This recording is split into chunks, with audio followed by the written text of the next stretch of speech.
Ben Fagan here with another episode of Career Cash, the podcast. And on this episode, I'm joined by one of my closest friends and one of my former teammates, Rigo Beltran.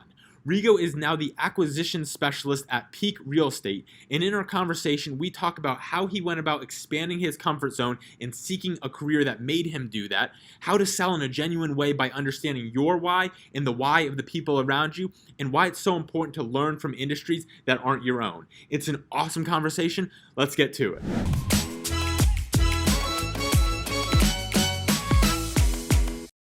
So I don't really care about your actual story, to be quite honest. Let's go ahead and get into what you do on a daily basis here in the real estate game, since you most recently have broken into that. So pretty much every day for me is I wake up and I talk to potential sellers. So my job is to buy property for the company that I work for. So we're buying single family houses, small multifamily houses all over the state of Florida and Georgia. So pretty much I get up, talk to prospects all day, try to figure out if I can help them, try to figure out if I can buy their house. And that's pretty much it. So the only part of your story that I do want to hear about, and I do think is interesting, is the fact, these are all jokes, by the way, but is the fact that real estate was not something that you necessarily went to school for, you got into. It's something that you found after you graduated, after you finished playing baseball, you did financial advising for a period of time as well, and then you found yourself in real estate. So what was that kind of journey like, navigating through your different industry or interests to kind of end in this industry? Yeah, so for me, I really think the journey was not at all intentional, really. It's just kind of, I knew sort of the very vague picture of what I was looking for out of my career. I didn't know exactly what the vessel was going to be to get me there. I knew I wanted to go into a career where I could earn a relatively good amount of money, for several reasons. And I wanted to get into a career that was a little bit out of my comfort zone. And I think a lot of people can probably relate to that when you say, oh, you're in sales, which is pretty much what I'm doing. A lot of people are just like, ugh, like, I just don't want to do that. Like, you're going to, hear it from people all day. And nobody really likes a salesperson stereotypically, and so I knew that was going to be something outside of my comfort zone, but I also knew that for me, it was going to be important to get into a position where I could really learn how to be influential in the way that I wanted and still be myself, but ultimately still be able to sell not only a product, but a vision, because ultimately that's, the direction I want to go in life is to be somebody who can lead other people. And so, yeah, for me, I knew I was looking for that. And I think, different things along the way I got pulled into because that was kind of the general direction I wanted to go. And I did first start off in sales as a financial advisor. I was selling life insurance, health insurance, different financial products like that. And I came across a lot of clients that either were becoming wealthy or had become very wealthy from something else and then put their money into real estate. And I just found it to be a common denominator between a lot of people. And so, yeah, through those connections, I ended up finding the person who ultimately hired me into this role. So what does that mean? I like that. That kind of stood out to me, as selling a vision. And because I think, like you mentioned, that there is this kind of stereotype around selling, being a salesman, and it kind of comes with not always an accurate, but kind of like a slimy feel to it. So how have you kind of combated that? And I think you nailed it on the head, is made it kind of your own by selling that vision. So what is that vision? What does that look like? How do you go about selling what that vision is? Yeah, well, I think the first and most important thing is you have to understand how to be, well, I don't know if it's the most important thing, but for me, I think it's a foundation, is you have to understand how to be yourself within that. And it's not about the product. It's not about the sale or the close. It's really about you as a human being connecting with this other person and trying to figure out how you can help them out. And depending on what your line of work is, pretty much every salesperson can relate. Sometimes your product or the thing you're trying to give them is just not what they need. And even me, in my role as being the person who's buying the house, I'm literally trying to give people money. But sometimes that still isn't always the thing that makes the most sense for them. So I think it's about identifying, who you are as a person, how you want to deal with people, how you would like to be treated. And then also within that, learning how you can help people in your individual role. I think for me is the biggest thing about sales, not coming off, in a sleazy, pushy type of way. You don't want to be a product pusher. And I think for me, the other biggest thing I've learned is when you're trying to find people to sort of support a vision that you have, or when you're trying to lead people into a certain direction, you really have to understand the people themselves. It's really not about you. And I think I've noticed that when I look back on some of the best leaders I've ever encountered in my life, and people who I've worked under or played under in my baseball career, they don't make it about themselves. They're there for you. They're there in a service capacity. And I think when you approach it with that mindset, you're going to start to find that the answers reveal themselves to you when you ask the right questions. And that's, for me, been one of the biggest things I've learned from this role. And it just, when I started to come to those realizations, it just felt more natural. And I found that, I still have a long way to go, but I found that typically clients are sort of gravitated a little bit more towards me, as opposed to me constantly chasing people, so to speak. What was the process like in kind of narrowing down or finding your identity, like you're saying? Because I know it's not something that you just wake up and be like, oh, got it. So what was, were there some challenges along the way with kind of finding it? And like you mentioned, you're not there yet, all the way there yet. And I don't think any of us will ever be there. But what has that process like to find your identity where you are right now? Yeah, it's been pretty tough, because I think even when I first started in financial advising and being a financial planner and selling those type of products, it was very difficult, because I think what you really run into in that industry specifically is the people that you're trying to do business with and that you're ultimately trying to grow your book of business is people that you know. So it's like your first degree connections, your second degree connections, and then trying to build out your network from there. And it's really about, I don't know, it's just you deal with a lot of rejection in that industry up front. And in any sales, you deal with a lot of rejection. But that rejection for me stung a lot, because, it's people that I grew up playing baseball with. It's, family members. It's people that are really good friends that just start ignoring you because they think you're going to try to sell them something, and they dodge your calls, don't text you back, things like that it sucks, man. It sucks. And it's not for everybody. And I think going through that made me really realize, like, wow, is it me or is it them? And, ultimately, I think the answer is it's a combination of both. But I think going through that trial by fire really led me to do a lot of, one, soul searching, and two, a lot of research. And I think the biggest thing for me, I knew how I wanted to make people feel, but I didn't know how to do it. And I think from my research that I've done and different sources of information, different people that are out there giving this information, Chris Voss is a great one. They really teach you how to connect with other people, and they teach you how to,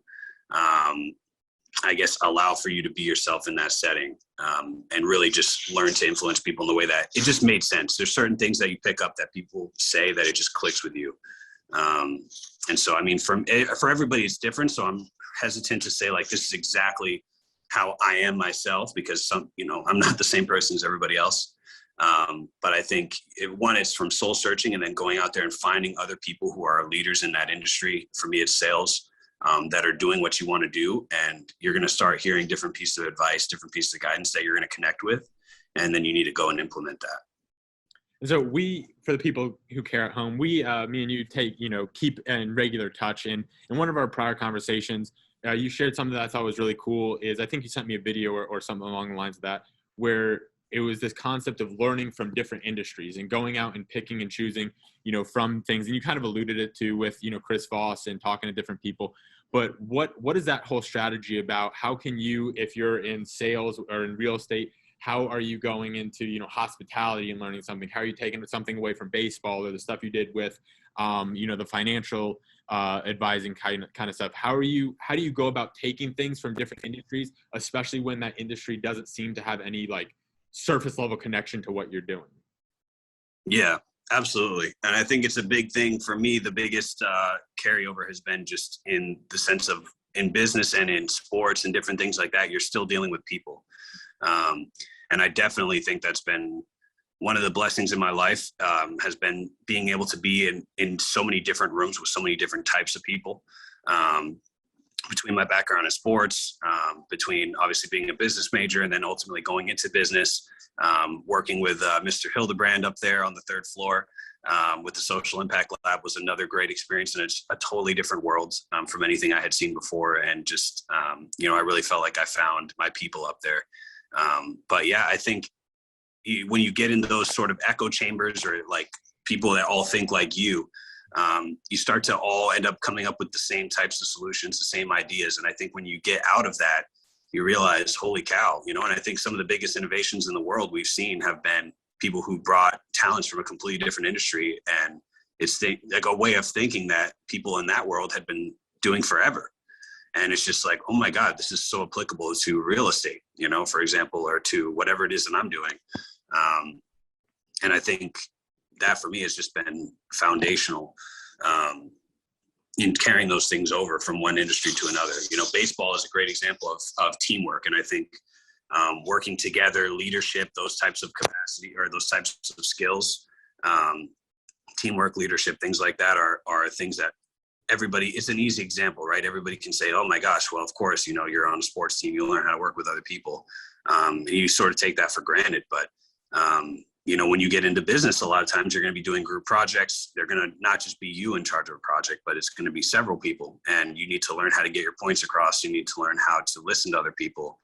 All those different skills that are going to translate over from baseball for me or from sports. So has there been anything that you've noticed as of late that you've kind of picked up from another industry, an example of that outside of like the teamwork aspect that you kind of implemented into it from that separate industry into something that you're doing now? Yeah, I think it's a good question. I'm trying to think of something off the top of my head, very specific. I know with being in the Social Impact Lab, one of the things that we did constantly was with the Ambassador Corps program, where you go overseas and you work for either a government organization or an NGO, or you go to work with a nonprofit startup, things like that, where you're going into a company for a specific amount of time and you're working for them. Usually it's about 2 months or so for the summer. And there's a lot of training that they did before we went into that to learn how to say, hey, you know what, I'm coming into a new business here. I'm going to be an intern essentially.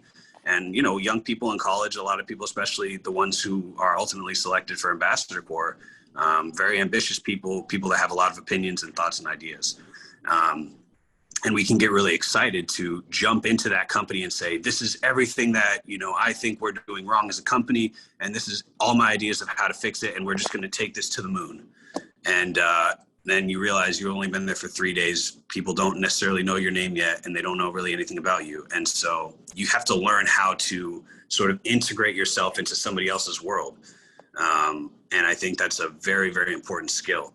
And it's something that we were trained on a lot. And I think in my industry, for example, a lot of the people that we're buying houses from are people that own a lot of different properties. It's not just we're buying the house that they live in. Most of the houses are rental properties.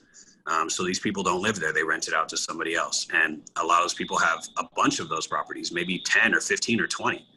And, so that's really a business. If you're somebody who owns 10 rental properties, you're running a business. And for me to get on the phone with somebody and within the first 5 minutes, tell them exactly what they're doing wrong, why this makes no sense for them to hold on to this property and why they should sell it to me is not really the best idea, So you need to learn similarly how to sort of insert yourself in that equation in a way that's not going to rub people the wrong way, and learn where it is to find the spots that you can inject some thoughts and ideas, and hopefully gain some influence with those type of people. And I think in sales, traditional sales, people that get into that sometimes think that it's going to be just push. And I think that whole process with being in social impact and incorporating myself into nonprofits for very minute amounts of time really helped me a lot to be a good listener and to be a good integrator right off the bat, sort of cold turkey. So I think that was a great example for me in my own personal life of how that translated. No, so how do you go about doing that? How do you go about coming off in a genuine way when you're trying to integrate yourself? Because I agree definitely with that. Is sales often feels like push in the traditional sense, like you mentioned. So how can you do it in a genuine way and have that conversation. I know you mentioned listening, and I have I'm going to take a stab at it. That's might play a big role. How much of it is listening? How much of it is something else? What does that whole idea look like? Yeah, I mean, it's listening, but anybody can listen. It's really about, again, I said it earlier, but it's about the mindset, right? You have to go into that situation knowing what you're looking for. And I think you're not just sitting there but listening, but you also have to ask the right questions. And I think that that's another really important thing, because you could think, for example, that, hey, the way that we are targeting our clients in this business, or the way we're looking for customers, we're going after small customers that, they're only going to do one deal with us, and it's going to be maybe for a $30 sale, and then they're never going to do another deal with us again. We should be going after a big player where we can sell them multiple, products. Like, for example, if we sell coffee, and we're going to say, oh, why are we selling to, an individual consumer who's going to maybe buy 10 cups of coffee a month or 10 bags of coffee a month? Why don't we go sell to a coffee shop that's going to buy, 150 a month? And you might think that, but then you realize there's a whole reason why they're doing that. And it might not be for the bottom line. It might be the bottom line, but you don't know, one, what the reason is, and two, why they're thinking that way and what their ultimate impact is. So you really have to get to the why in your questioning to figure out what's motivating people. Because a lot of times we assume, and I think that's why, we don't really make the best connections with each other all the time, because we're making a lot of assumptions that we never bothered to just ask about. Like right there, I just assumed that it was all listening, and there's more to it than just listening. So, I know I'm the best at that. So, simple yes or no question for you here. Have all of you, and I'll ask a follow up after this, but simple yes or no, have all of your sales calls been successful? No. Okay. So with that, and I had a feeling you would say that, how do you go about not taking things personally when they don't go your way? Because you mentioned that earlier in this conversation, but I think that's such an interesting thing and a very difficult thing at times, especially if it's a career or something you're passionate about, where you have that emotional tie to it. When things don't go your way or you're getting those no's, how do you not take that personally? Oh, because it's not about you. It's just not about you. And I think that the more you think life's about you, the harder your life's going to be, man, honestly. And I'm very much prone to that, which is why, this has been a hard lesson for me, honestly, because, I do tend to take things very seriously sometimes. There's just, everybody has their things. And I, for some reason, that's just the way I'm wired, is I take maybe life a little bit more seriously than I should sometimes. And so that's led me to take a lot of things personally in my life that I should not. It's really, that's the hardest lesson I've learned, is it's not about you. And I think it's easy to say that, but again, it's something you have to really believe and buy into, the why behind that. But really, it's just, sometimes it goes down to the fact that, like, it just doesn't, what you do doesn't make any sense for that person. Your product doesn't make sense. What you're offering doesn't make sense, or they might just not be ready, even if it does, and you can't control other people. I think you just have to find the reason that's beyond, oh, I messed up, and sometimes it is going to be that you messed up. But I mean, it's just, when I feel like when you focus on the things that you can control, those types of those mistakes that you make they're gonna land a lot less difficult. They're not going to hurt as bad.